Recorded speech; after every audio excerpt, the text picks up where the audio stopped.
BJP ప్రభుత్వం ప్రతిపక్షాల మీద కక్ష సాధింపు చర్యలు చేస్తూ ఉంది.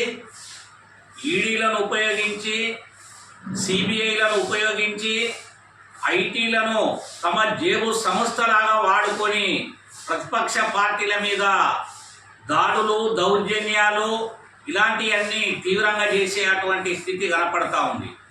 ఇటీవల కాలంలో కేసీఆర్ గారి కుమార్తె టీఆర్ఎస్ పార్టీకి సంబంధించినటువంటి ఎమ్మెల్సీ కవితను అక్రమంగా అరెస్ట్ చేసి ఈరోజు ఆ జైల్లో గుక్కినటువంటి పరిస్థితి కనపడతా ఉంది. ఆ ఘటన దేశ ప్రజలు మరొక ముందే మొన్న ఢిల్లీ ముఖ్యమంత్రి అయినటువంటి కేజ్రీవాల్ను కూడా ఈరోజు అరెస్ట్ చేసి ఆ లోపల పెట్టినటువంటి పరిస్థితి కనపడతా ఉంది. ఆ ఘటన కూడా మరొక ముందే ఈరోజు కాంగ్రెస్ పార్టీకి సంబంధించినటువంటి అకౌంట్లను అన్నింటినీ కూడా సీజ్ చేసేటువంటి పరిస్థితి ఇవాళ బీజేపీ సర్కార్ చేస్తూ ఉంది.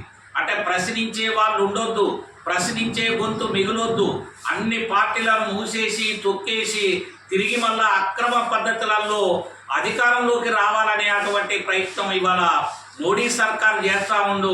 ఆ మోడీ చేసేటువంటి చర్యలకు ఇలా సిబిఐ కానీ, ఐటీలు కానీ ఇట్లాంటి వాళ్ళందరూ కూడా ఒత్తాస పలికేటువంటి చర్యలు చేస్తారో తప్ప ఇంకొకటి లేదు.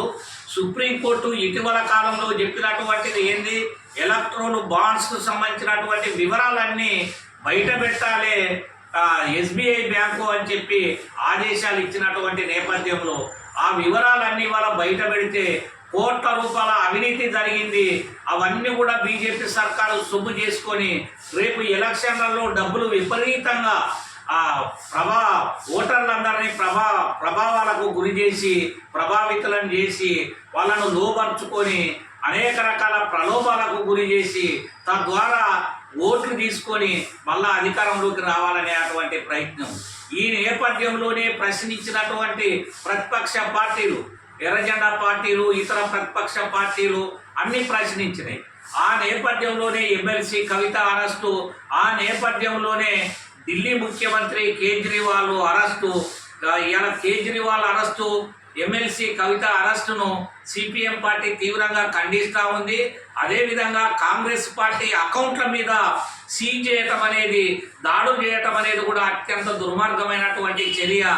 రేపు ఎన్నికలు జరగబోతూ ఉన్నాయి.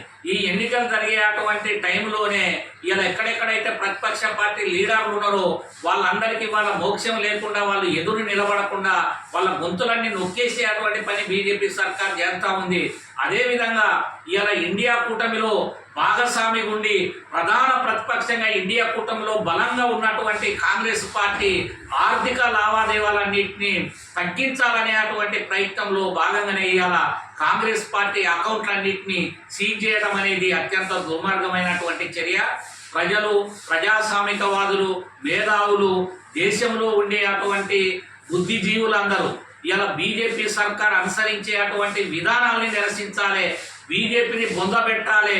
వచ్చే ఎన్నికలలో బీజేపీ ఒక్క సీటు కూడా గెలవకుండా ఇలా ఇండియా కూటమి జీతేగా, ఇండియా కూటమే గెలవబోతా ఉంది. ఇండియా కూటమికే ఆదరణ వస్తూ ఉంది. ఈ ఆదరణ చూసినటువంటి బీజేపీ సర్కారు అనగదొక్కాలనే అటువంటి ప్రయత్నం చేస్తూ ఉంది. అందుకని బుద్ధిజీవులందరూ ఐక్యం కావాలి, బీజేపీ భరతం పట్టాలి, మోడీ సర్కార్ను గద్దె నింపాలి. అందుకోసం అందరూ ప్రయత్నం చేయాలని చెప్పి సిపిఎం పార్టీగా మేము విజ్ఞప్తి చేస్తాం.